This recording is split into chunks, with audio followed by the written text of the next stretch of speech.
Isang pinagpalang araw sa inyo lahat. Ako po pala si Binibining Liza, ang inyong vlogger ngayong araw na ito.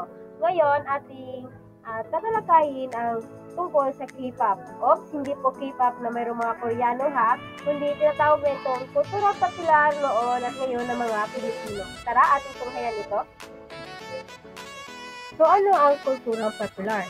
Ito ay sabi natin isang paraan ng mga tao para maramdaman ang pagtanggap ng nakakarami. Kadalasan nagbibigay ng definasyon kung ano ang maganda at kung ano ang katanggap-tanggap ng isang lipunan.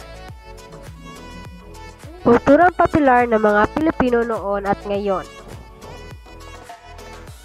Una, kasuotan. Noon, ang pagkaraniwang kasuotan ng mga babae ay mahaba ang mga saya at balot na balot ang katawan, pati na rin sa mga lalaki na tinatawag din natin barong. Ngunit ngayon na henerasyon ay ang ating mga kasuotan ay naging naiba ito at tinatawag na itong OOTD. Ito ay karaniwang damit na sinusuot ng mga babae ngayong henerasyon kung saan nakikita na yung mga pusod o anuman. Punta naman tayo sa mga musika noon at ngayon. So, dako na tayo sa musika. Noong panahon, ang musika ay madalas tumatalakay sa mga pangaral na relihiyon, pag-ibig at pagmamahal sa bayan.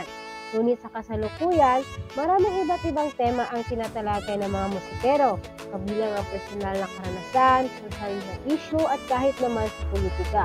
So dito pa lang, makikita mo talaga yung malaking kaibahan noon at ngayon ng kultura popular patungkol sa musika ng mga Pilipino.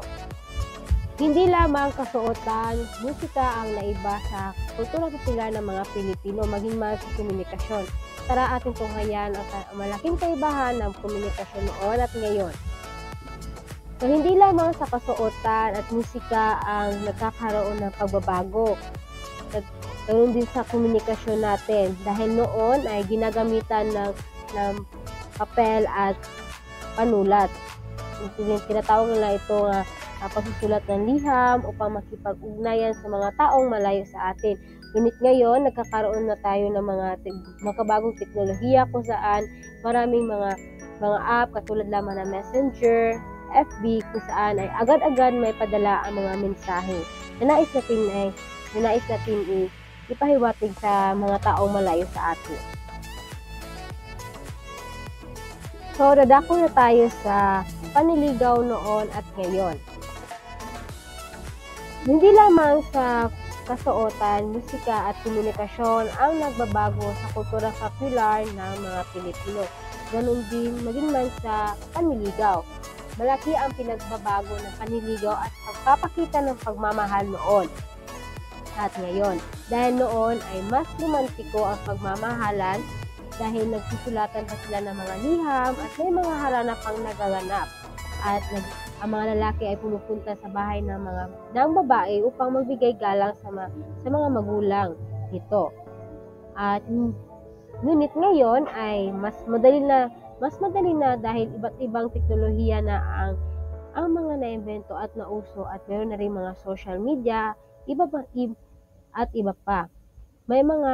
Ngunit may iba rin mga manliligaw kaya na ginagaya ang pamamaraan ng noon kahit ano pa ang paraan ng gawin ay dapat maipapakita pa rin natin ang tunay na pagmamahal, lalo na ang tradisyonal na panligaw noon. Panghuli, tunghayan natin ang kaibahan ng mga kabataan noon at ngayon.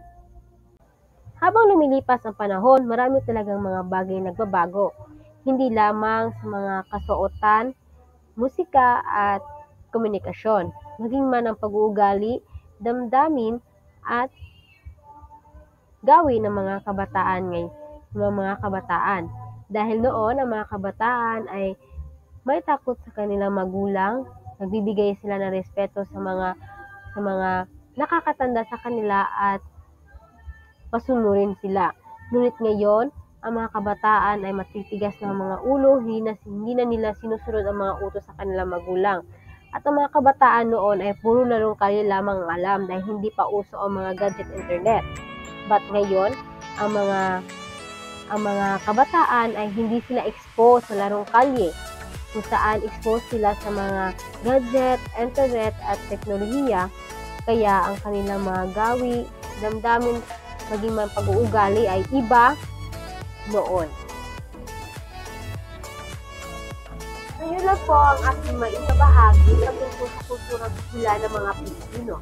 Bago ko po tatapusin ang aking vlog na ito, may iwan po ako ng isang napaka-importanteng salita para sa inyo. Kahit po tayo ay namubuhay sa modernong panahon, huwag natin hayaan na kalimutan at ibaon ang ating kultura at mga kasanayan dahil bilang isang Pilipino, tangkilikin natin yung ang sarili nating atin. Muli, ako po si Binibini Liza, ang inyong vlogger. Maraming salamat sa pakikinig. Adios!